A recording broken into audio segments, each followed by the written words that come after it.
You've been told to get rid of the fear and push past it. But here's the truth. Fear isn't your enemy. It's actually trying to protect you. And when you know how to work with it instead of against it, you can take the leaps that you've been dreaming about. That's exactly what I help women do in my 4 weeks course Before Doubt Wins. The link to secure your spot is in the description. So today, I'm going to show you the first step. This is a classic NLP technique called reframing. Today, we're going to be reframing the thought about our fears into different new beliefs. The job of fear is survival. It's not here to ruin your life. It's here to keep you safe from the physical, emotional, or social pain. So recognize that the problem isn't the fear itself. The problem is when it starts to protect you from the things that you actually want. Like more money, more love, more abundance, more freedom in your life. Here's the thing. Fear is like an alarm system that gets turned on anytime there is uncertainty. Now, this uncertainty might be stemming from trying something new that you've never tried before, or wanting to achieve something that you've never before. Basically, anything that challenges you to get out of your comfort zone into new, unfamiliar territory. So, when it's sounding the alarm, recognize that it's trying to alert you to the fact that familiar situation is safer than the unknown. Are you aware of that? That the comfort zone is safe? It is risky to get out of your comfort zone, but it's not supposed to be easy, and nobody's saying that you have to just rush through it. There's probably multiple layers of your comfort zone that you have to come out from. Let's try to dive into what actually fear is trying to protect you from in the first place. It's trying to protect you from failure or disappointment. It's trying to protect you from judgment, or it's trying to protect you from change itself. So it stops us from being able to take the first step.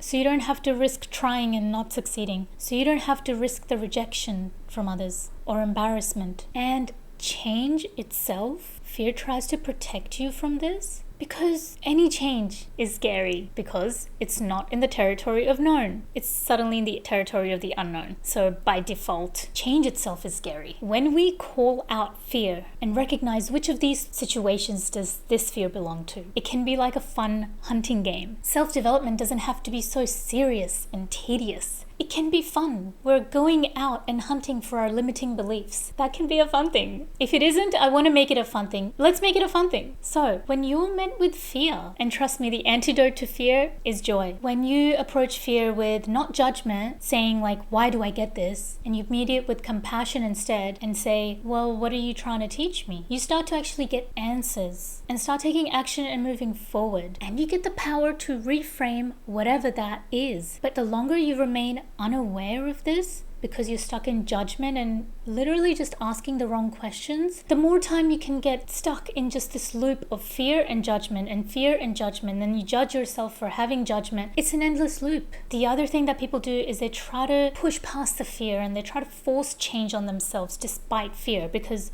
that's what they think that courage is. I want you to slow down and let that inner safety build first before you want to push into a completely new situation. Take some time to build that inner safety. It's like your armor going into an unknown situation. You want to be prepared, but at the same time, you can spend a lot of time preparing too. So it's good to know when you're done preparing and start taking action, but the preparation is important. So many times I see this spiritual perfectionism in which we try to skip past the hard part, the hard step of actually trying to maintain and invoke a sense of safety within us, maintain that sense of safety so that when you go into those situations long term, fear does not stop you from doing so. One of the most powerful things I do with my clients in Before Doubt Wins is help them learn to decode their fear so it becomes a guide, not a jailer. Okay, if fear was a cage, I'm going to be giving you the key in my 4 weeks course Before Doubt Wins, because this is about getting past that initial doubt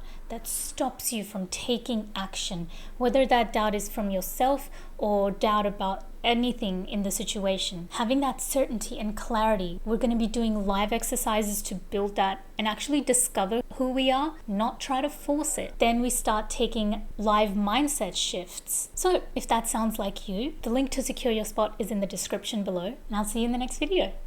Bye.